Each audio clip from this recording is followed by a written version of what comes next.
CNN senior legal analyst Elie Honig, his new book, Hatchet Man, How Bill Barr Broke the Prosecutor's Code and Corrupted the Justice Department, is set to be released in July.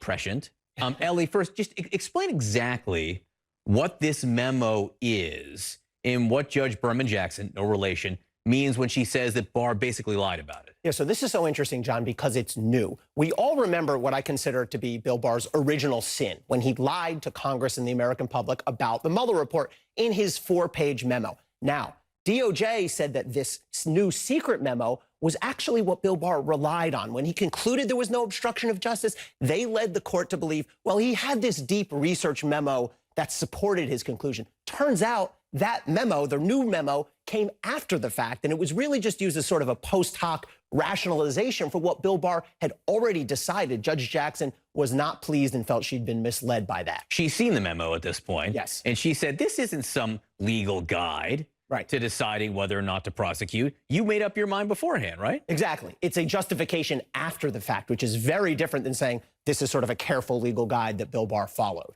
So in other words, she's saying that Bill Barr is misleading, but another way of saying that is he was lying, right? And I said your book is prescient. Your book is not released yet, but it contains this excerpt. You write, after nearly 2 years and countless exaggerations, obfuscations, and outright false statements on his part, I have no hesitation in saying it, Barr is a liar. Now, you use the word obfuscation there, which Judge Berman Jackson does too. That was not intentional, but yes, John, I'm not pulling any punches with Bill Barr. And in both of the fields where I've worked, law and now media, you tend to be reluctant to call someone a liar. You say they lack candor or they were disingenuous.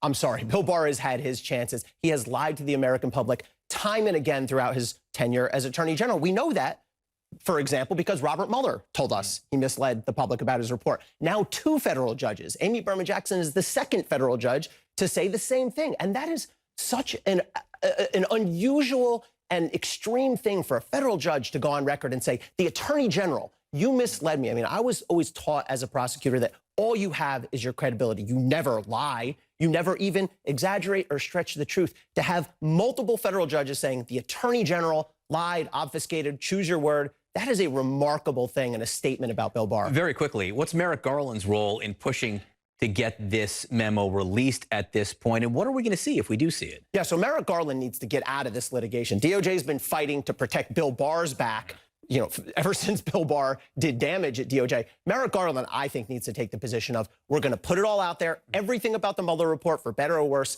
let the public see it. Merrick Garland also has an important decision to make about the obstruction of justice at the heart of the Mueller report. That's still within the statute of limitations, 5 years. That can still be charged. So we're going to see this memo, though, you think? I think we will, for sure. All right, other big legal development overnight, and this has to do with Rudy Giuliani, the raid on his apartments and workplace, the devices that were obtained there. We understand the prosecutors are now asking for a special master.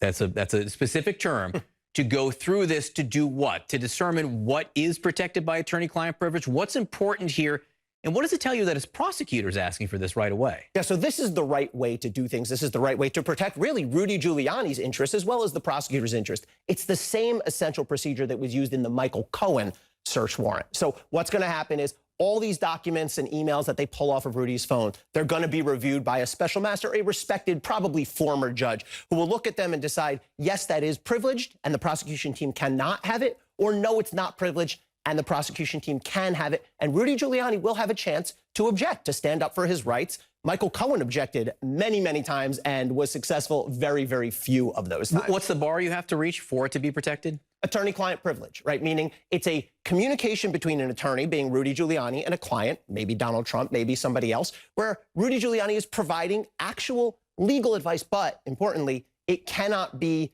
related to the ongoing commission of a crime. So if an attorney and a client are saying, hey, let's commit a crime together, that's not privilege. That goes over. Counselor, appreciate you joining us. Thanks so much. Can't wait to read the book when it comes out. Prescient, as I said.